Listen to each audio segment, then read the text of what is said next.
guest today is Dr. Allan Botkin. He's a doctor of psychology who worked for 20 years at a VA hospital and specialized in treating PTSD, post-traumatic stress disorder, among combat veterans. Dr. Botkin and his colleagues were among the first in the country to regularly use EMDR, or eye movement desensitization and reprocessing, a procedure that dramatically improved the effectiveness of their therapy. In 1995, he discovered quite by accident that a variation of EMDR reliably induced after-death communications. And since then, he and his colleagues have induced many thousands of these after-death communications, or ADCs, and a number of them are described in his new book. Well, actually, it's a reprint of his book, Induced After-Death Communication, A Miraculous Therapy for Grief and Loss. This is such a fascinating book. I am delighted to welcome Dr. Allan Botkin. Al, welcome. Thanks, Miriam. Thanks for having me. Now, induced after-death communication, or IADC, since it's such a mouthful, seems to be a real breakthrough in the fields of grief and trauma therapy. Can you please describe for us what EMDR is and how you discovered the IADC variation or technique that you now teach? Okay. There's going to be, I'll make this answer as short as possible, but it's going to be somewhat long. Probably around 1991 or so, I was working on the inpatient PTSD unit at a local VA here, and we had been using the standard treatments in the field, but to be honest, they weren't doing much good for our patients, and it was a very grueling job, especially for our patients, when the idea was to get them to talk about their traumatic memories, and hopefully over time, if they were able to talk about those traumatic memories in a safe and supportive, kind of environment, the emotional intensity would diminish over time. That was the prevailing theory at the time. However, when patients did talk about their traumatic events during the day, they were up all night, and if they did fall asleep, they had nightmares of the event they talked about that day, and so on. Mm-hmm. And they were inpatients at the time, right? Pardon? They were inpatients at the time. They were inpatients. These are guys with pretty severe PTSD. Mm-hmm. And then something came out called eye movement desensitization and reprocessing. And the discoverer and developer of that procedure is a psychologist named Francine Shapiro. And when we first heard about the technique, we laughed at it. We thought it sounded silly because when doing this EMDR procedure, you have the patient bring up a certain aspect of their traumatic memory, and at the same time, the therapist moves his or her hands in front of the face of the patient in a back and forth kind of way, so the patient tracks with his eyes, the left-right movement of the therapist's hands. And what Dr. Shapiro reported was really rather amazing. She got results that were really unheard of in the field of trauma work.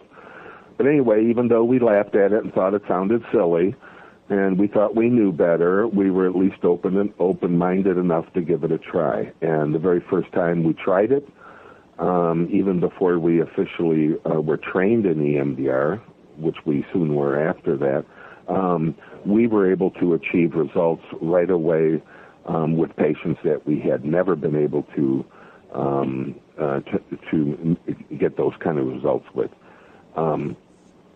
Now, how is it that a patient moving his eyes, and I say his because we were working with all male veterans at that point, how can that help somebody process a traumatic memory? And really the best theory going at the time, and there's some good science behind it now. In fact, there's a lot of neuroscience behind EMDR at this point. But it apparently had something to do with dream or REM sleep. When we are asleep and dreaming at night, our brains are processing and integrating information more rapidly and efficiently than when we're awake.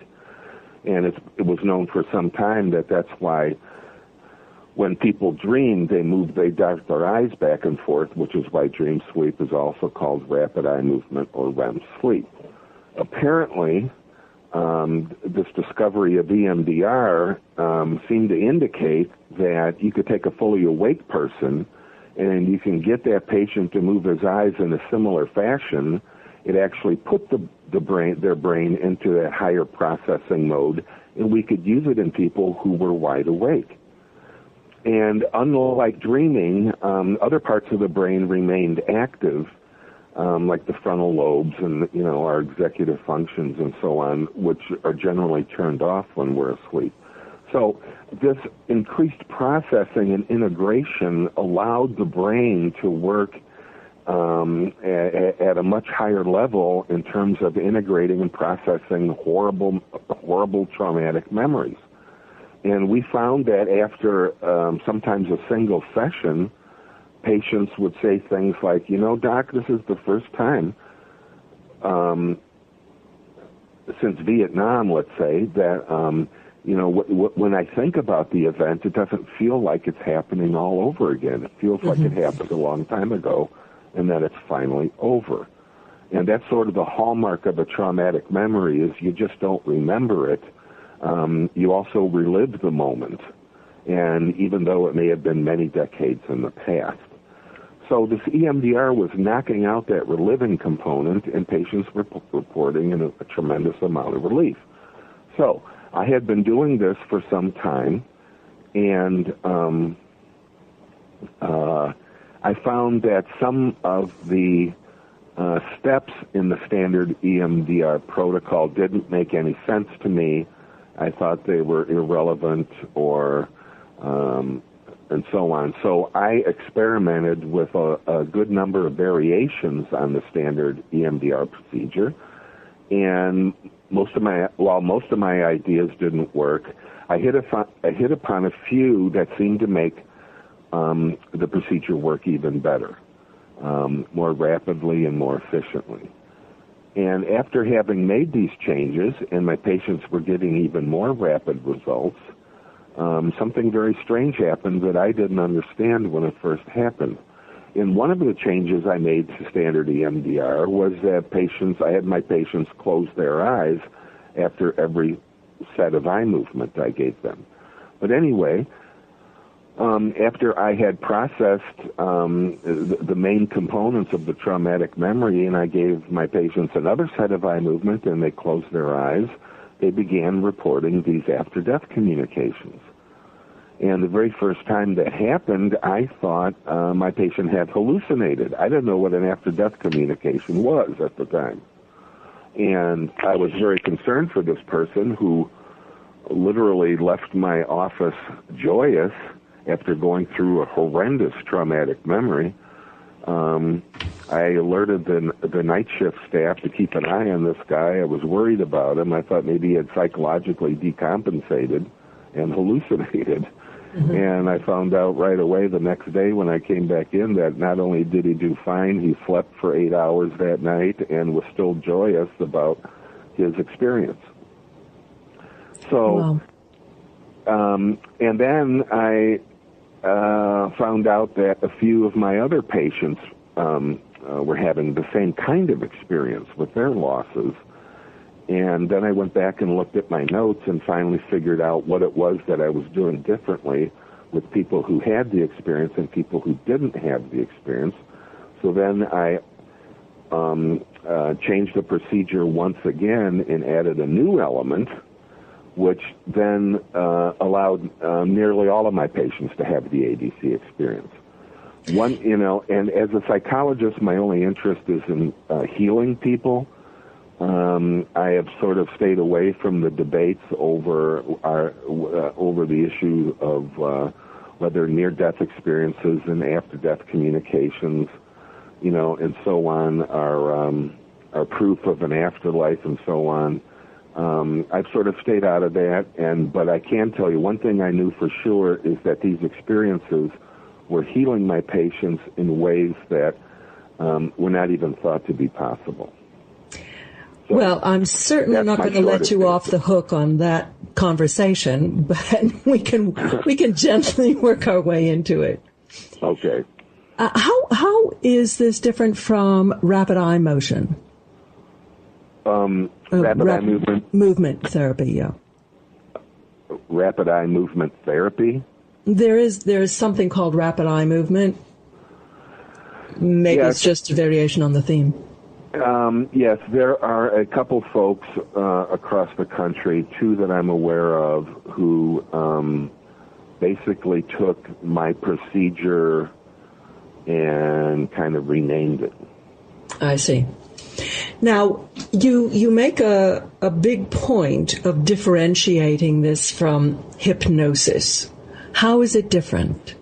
Well, first of all, if one is old enough, like I am, we remember stage hypnotists who would get up and dangle a watch and move a watch back and forth in front of the subject's eyes, and then the hypnotist would give the person a suggestion like, you're a chicken, and then they'd walk around the stage like walking like a chicken and so on.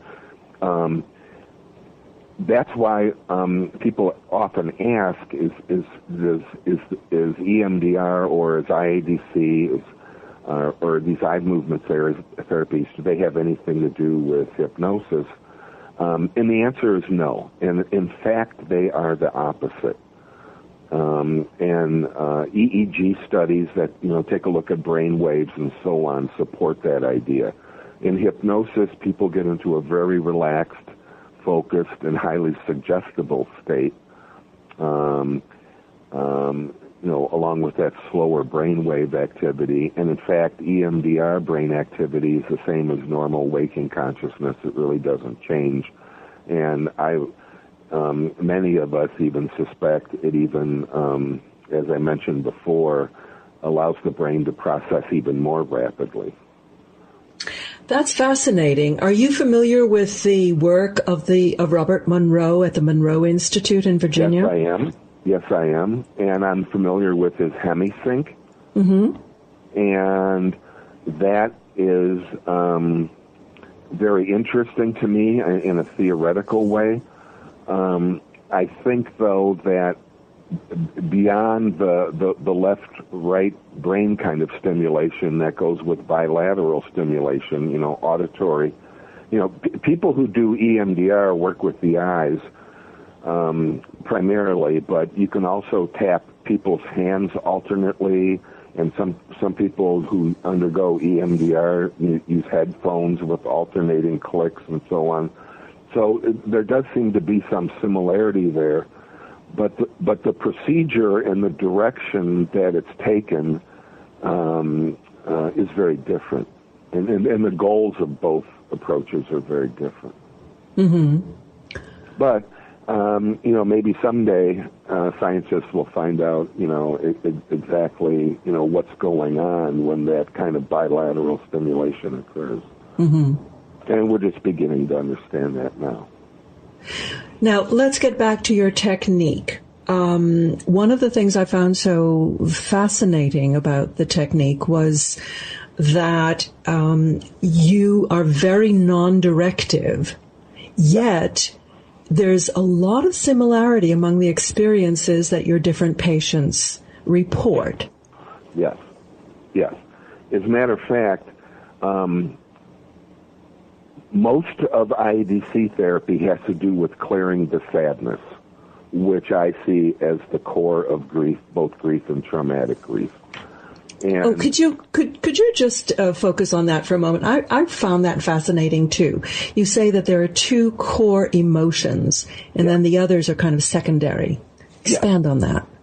Okay. There are really two kinds of traumas, and one is when a person has the fear that somebody is going to get hurt or die, and those are fear traumas.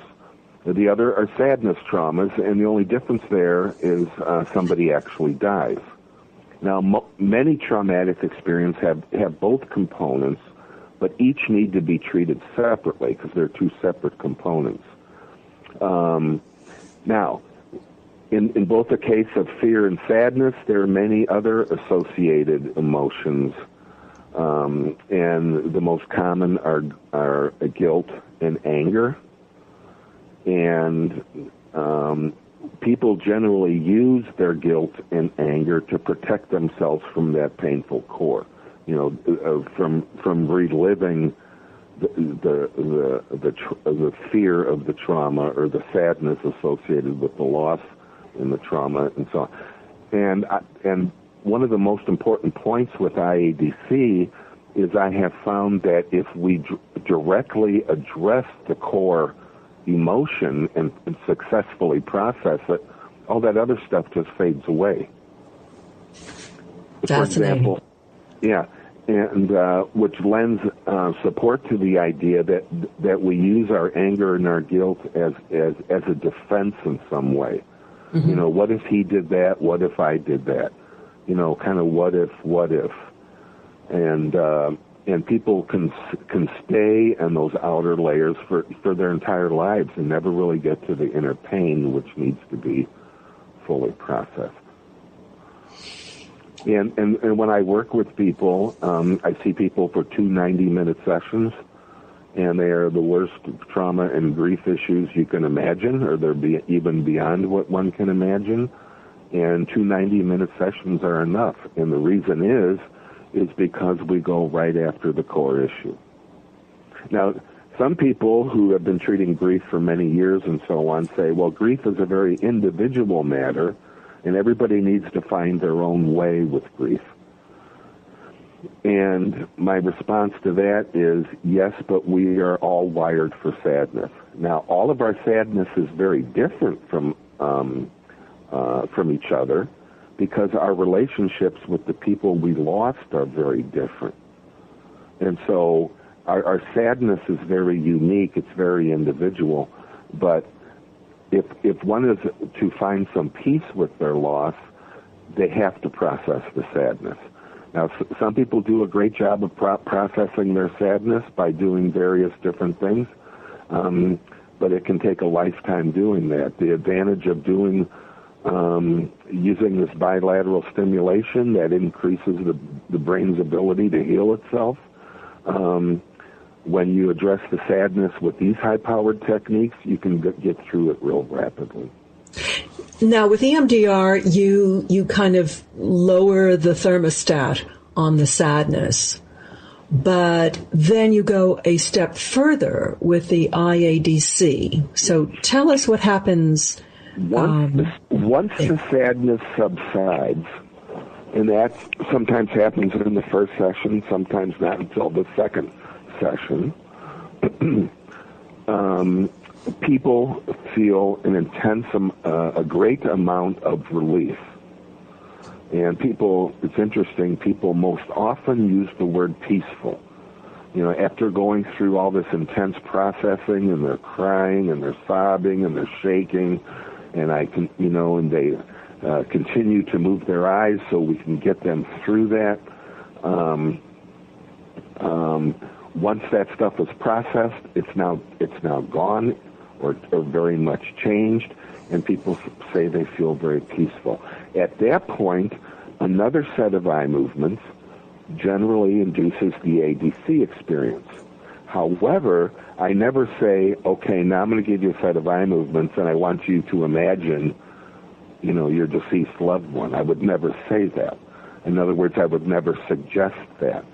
I would just give them another set of eye movements. I might say, pay attention to that good, peaceful feeling you're having, and just go wherever it takes you. And at that point, they naturally go into this, about 79% of the time, they naturally go into this ADC experience. Now, most people know that ADCs occur spontaneously in the general population. You don't need IADC always to have an ADC. As a matter of fact, about 30% of the population have experienced after-death communications on their own, sometimes when they're awake and sometimes when they're asleep, but they would describe them as very different from normal dreams. So what we're doing with IADC is we're getting that sadness out of the way, which is blocking the experience. And I think that's a critical idea. And once that sadness is processed and they're feeling good, they are then ready for the ADC experience. And even people who have spontaneous ADCs will tell you that they just sort of came out of the blue. They didn't happen at times when they were feeling intense sadness for their loss, or at times they were really wanting some kind of connection. They don't happen at those times. They come out of the blue. Mm-hmm. And that's kind of the general philosophy that IADC follows. Is you first process the sadness, and then additional eye movement sort of naturally allows people to have this very natural experience. Does that make sense? So they go into this this state, and they communicate with the deceased who are associated with their grief or trauma. Right. What happens then? Well, first of all, people do this with their eyes closed, and it's a very private experience.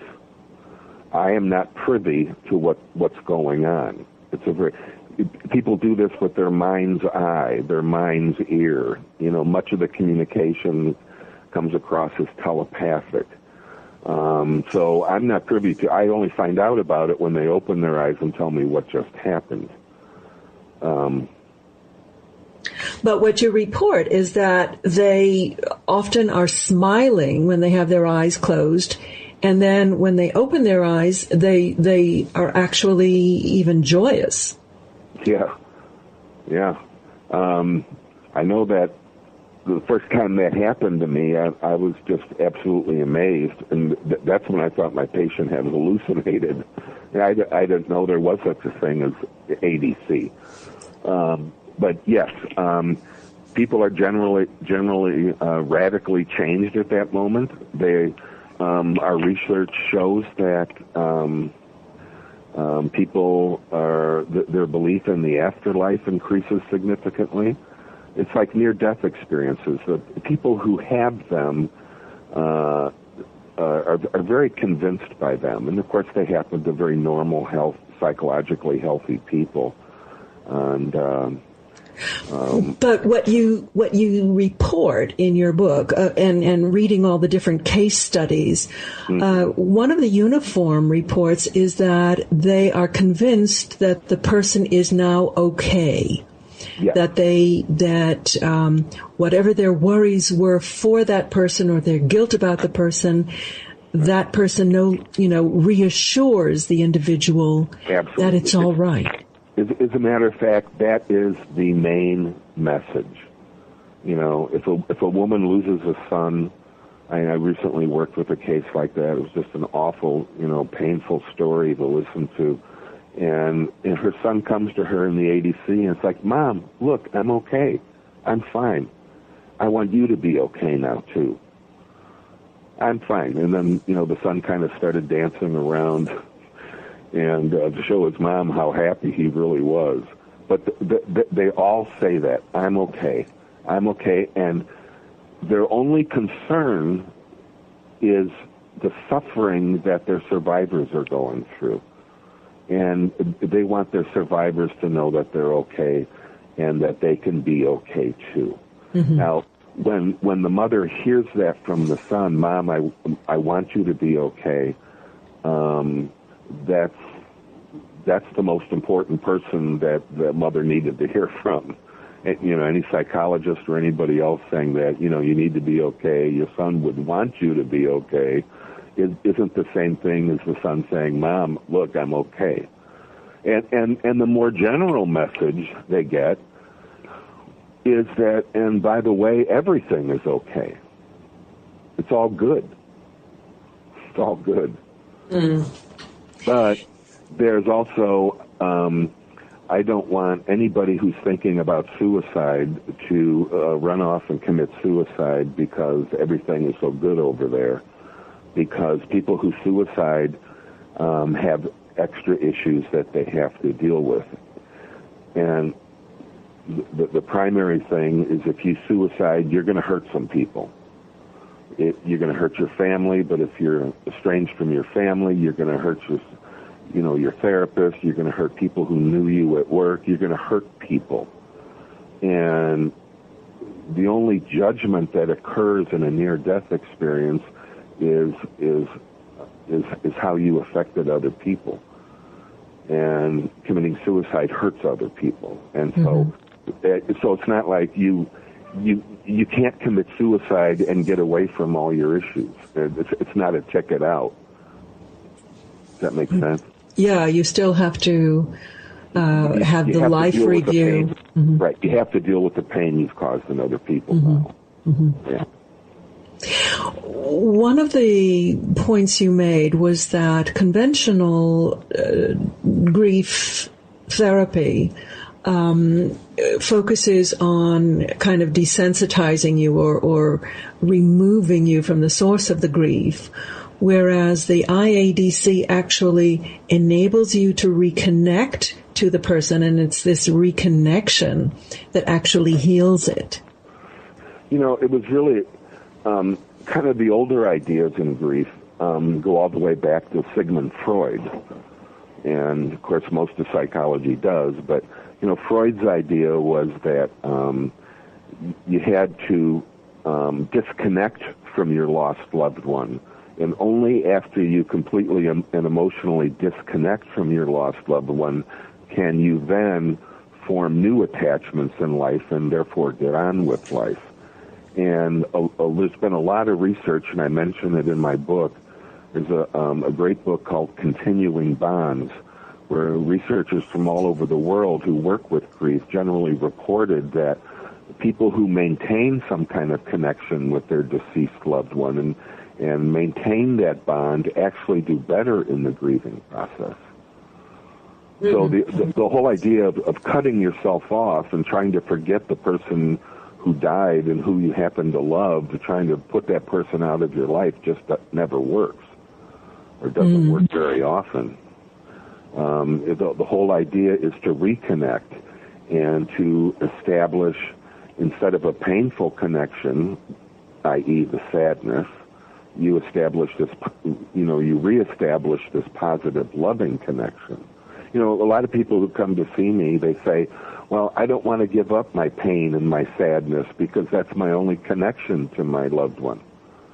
And my response to that is, well, we are not going to sever your connection. We're simply going to replace your painful connection with a very positive, loving connection. And isn't that what your loved one would want? Yes, I remember you wrote that the bond between the living is love, but when a loved one dies, the bond is pain. That's so true. Right, yeah. Right. But it doesn't have to be that way. Right. That's the good news. That's the good news. And there are now IADC therapists all over the world. I once at a lecture said there are now IADC therapists on every continent. And somebody said, you have IADC therapists in the Antarctic? I said, I forgot that was a continent. No, not in the Antarctic. But it's growing rapidly all over the world. We're getting research coming out, and a couple studies have recently been published. And our goal is to make IADC a mainstreamed approach, and to do that we need science. But we're making good progress on that side of things. There's always this kind of creative tension between empiricism and the scientific method. Yeah. But you were showing with your VA patients, 98% were going into these IADCs and having remarkable results. Right. That's astonishing. Yeah, I'm sorry to say, however, the 90% didn't hold up, and it didn't hold up for a couple reasons. Right now, the success rate in terms of inducing an ADC is between 75 and 79%. But that's still so far above traditional results that it's astonishing. Yeah. And our research shows that even the 25% or so who do not have an ADC or an induced ADC during therapy, those people also do much better because we have processed their sadness. Their profound sadness has changed, and it's now represented differently in their brains. So even people who don't have an ADC feel a tremendous amount of relief after 2 sessions. I can only imagine what it was like when you first approached your colleagues to say that I'm having good results by having my patients talk to the dead. Well, I didn't word it quite that way, although your point's well taken. It was more like my patients are telling me they're talking to the dead. And actually, when I first started approaching other people, I mean, I wasn't considered a nutball or anything. So people respected me as a good clinician. So when I approached other people, they listened, and then they even started trying it on their own. And that was one of the biggest breakthroughs when all the feedback I got was that they were able to successfully induce ADCs just as well as I had been doing. So I have no special powers. There's something about the technique itself that's very powerful. And the people I train, and one of our research studies shows that that the people I train generally do just as well as I do. It's the procedure itself that works. Well, there is a lot more reporting in the literature, and I'm talking about the popular literature and the press, about people having after-death communication. There's a movie that's just launched, I think, this past week, about some little boy who talked to heaven. Eben Alexander, the neurosurgeon, with his book. And I know you've spoken to Raymond Moody. Do you feel that there's a lot more receptivity to this approach now than there was 10 years ago? Oh, yeah. I think certainly over the last 10 years we've made a lot of progress. Although there are still a lot of people holding out. Many materialistic scientists sort of have a knee-jerk response as, oh, this can't be true. There must be some brain mechanism that's causing these kind of experiences. And every now and then we read in the newspapers that some psychologist or scientist somewhere has come up with, something that's going on in the brain that explains away near-death experiences. And, and we've had so many of those, and none of them have really held up. And at the very best, they only explain one little tiny slice of a near-death experience and not the whole thing. And, even though I stay away from getting into the debate whether this proves anything or not, and proof is not really a scientific term. I mean, that's really more of a mathematical term. So in science, we don't prove anything. I would say that the afterlife hypothesis is probably the best hypothesis we have going. It just explains the data better than all this other stuff. And the other part of this is, religions all over the world are very, entrenched in their own beliefs and their specific ideas about how this is supposed to happen and not happen.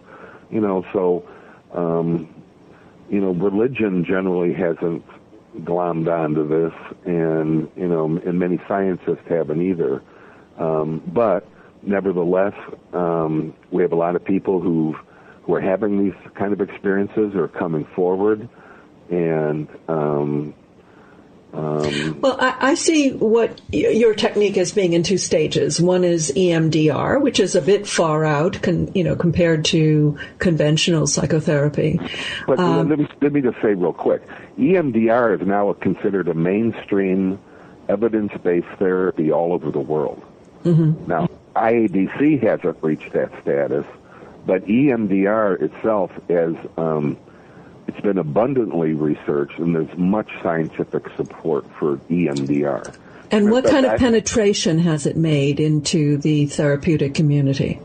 Well, it's made a huge penetration in the therapeutic community, and again, all over the world.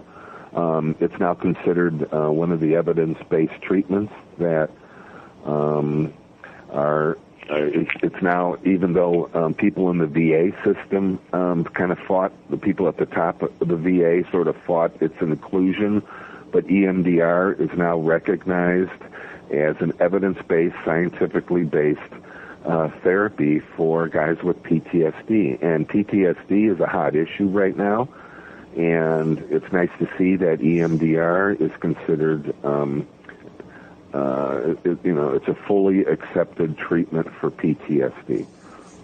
If you were to compare the results from straight EMDR with EMDR plus IADC, what kind of improvement do you get in your clinical outcome? Well, that's a good question, and to answer that very specifically, we would need to do a design study and do all the statistics on it and so on with appropriate measures and so on. But I can tell you that I've trained probably 300 to 400 people in IADC, and I require that people first get EMDR trained before they come and get IADC trained. And I can tell you without exception that every therapist I have trained in IADC has told me that IADC works much more efficiently than standard EMDR. So we have a lot of clinical evidence to support the idea that it makes EMDR even better, and certainly it works more rapidly. But and of course EMDR doesn't include the therapeutic experience of the ADC. And our research shows that even over and above processing that core sadness, an ADC, an induced ADC, also results in people feeling even more better. And they report a higher degree of relief and satisfaction. Now, you write that some patients have had both NDEs and IADCs, and they believe that they're tapping into the same source. They're convinced that their experiences are authentic communications with dead people. Yes. What do you think? Well, I think that the people we should listen to are people who have had these experiences. I give a lot of talks and so on, and or interviews, and people say, "Well, doctor, what do you think? Do you think these are real experiences or not?" And I always say, "Why are you asking me? I'm only a psychologist." Now, some of your colleagues report... What you need to do is go ask the people who have had these experiences, because only when you have had the experience yourself is your opinion truly informed. Indeed. And you report in your book that some of your colleagues actually shared the IADC with the patient. What do you think was happening there? Well,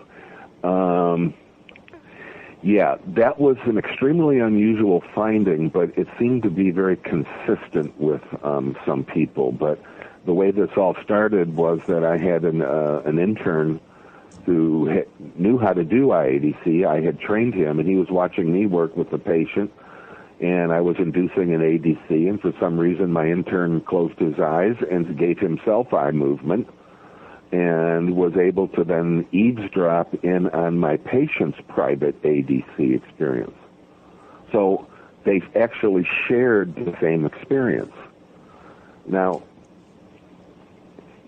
one of two things is going on. Number one, these experiences are objectively real, and that's why two people can see the exact same thing. Or somehow my patient was telepathically transferring his experience to my intern.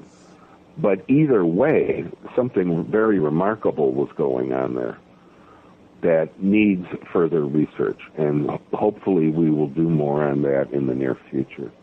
Didn't you have an institute set up in Germany named after you? Well, yeah. That wasn't my doing, I promise. No false modesty here. I trained a woman, a psychologist from Germany, Juliana Grothus, and years ago, and she came to the United States and got trained, and then she went back to Germany and spread the good news about IADC all over Germany, which then resulted in me making regular trips, and my colleagues making regular trips out there to train large groups of people. So IADC has really taken off in Germany, and Juliana, my main person there, established and founded the Allan Botkin Institute in Saarbrücken, Germany. And she's sort of taken it and run with it. And I'm very grateful to her and her work. Do you think there's more receptivity in Europe to, I guess, the paranormal, you would say?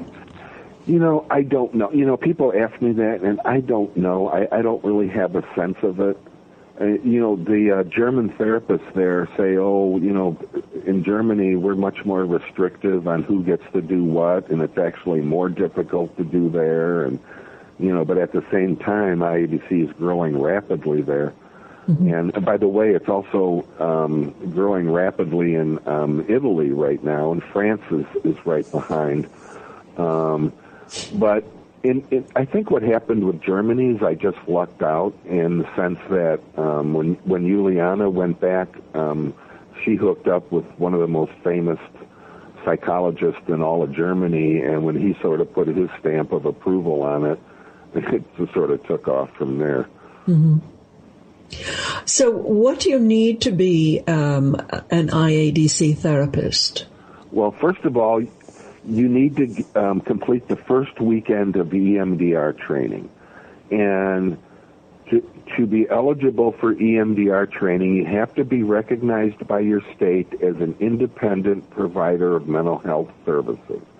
So that's not just a psychiatrist and psychologist. That's also licensed social workers, licensed professional counselors, people who have a master's degree in psychiatric nursing are eligible. So as long as you're an independent provider of mental health services, you're eligible for EMDR. And then after you complete the first weekend of EMDR, you're eligible for my IADC training, which is a one-day thing. I wish that I could write a book where I could tell people how to do this on themselves. I think that would be unethical. IADC and EMDR are both extremely safe if they're done by people who have enough background and training. As a matter of fact, we have not had one adverse reaction to IADC. However, if you don't really understand EMDR or certain psychiatric emergencies that may arise during the course of treatment, it's possible that real harm could be caused. Mm-hmm. So I don't mean to be elitist and restrictive, but I want to be safe. My first ethical duty is not cause harm. Mm-hmm. Sure. Yeah. You also wrote somewhere that you thought that it would be unethical not to use this technique, knowing that it was available. So I assume you're addressing your passionate call to your colleagues. Well, yeah. I mean, it's too bad when I hear stories about how people are trying to work through their grief and they're avoiding their sadness, or they're doing things that really don't help them move along. Now, I'm not going to sit here and say that, people who do not use IADC are engaging in malpractice. I would never say that. But and most grief therapies, or nearly all grief therapies, help to some degree. And so, I don't want to be too harsh on folks. I just would hope that people would open their eyes and find out that we do now have methods that really, in fact, do help people, and in rapid fashion. Do you have a favorite case study that you could kind of close with as an illustration? Well, the one I usually mention is my very first accidental ADC. Would you like to hear that? Sure. I was working with a man I call Sam. He was a Vietnam veteran. When he was in Vietnam, he became very close to an orphaned 10-year-old girl named Lee, who was kind of helping out at their base camp and so on. And Sam had plans to adopt Lee and bring her back to the States with him. In fact, he had even called his wife back home in Chicago and asked her if that was okay, and she said yes. Of course, Sam didn't realize that the U.S. government would not have allowed him to do that, but he didn't know that at the time. But anyway, one day orders came down that all the orphaned children at the base camp were to be shipped off to a distant village where there was a Catholic orphanage.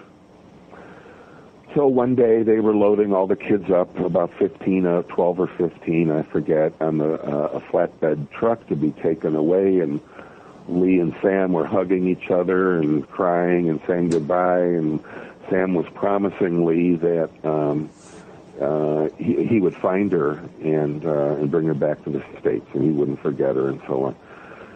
So anyway, right around the time they got all the kids up on the truck, shots rang out and bullets were zipping over the truck, and the soldiers who were helping put the kids up on the truck pulled them down to the ground as quickly as they could to get them out of the way of the shooting.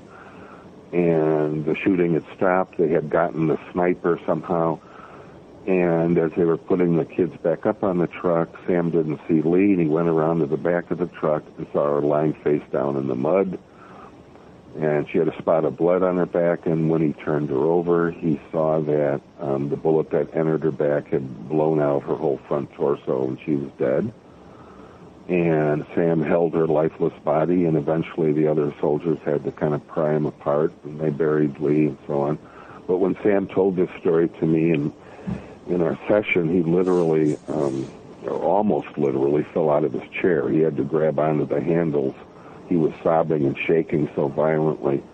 But I encouraged him to stay with me. Keep your eyes moving, Sam. Stay with me, Sam. And then we finally processed that awful, painful sadness and the memories of her bloody body and so on. And then I gave Sam another set of eye movements, and that's when he closed his eyes and started smiling.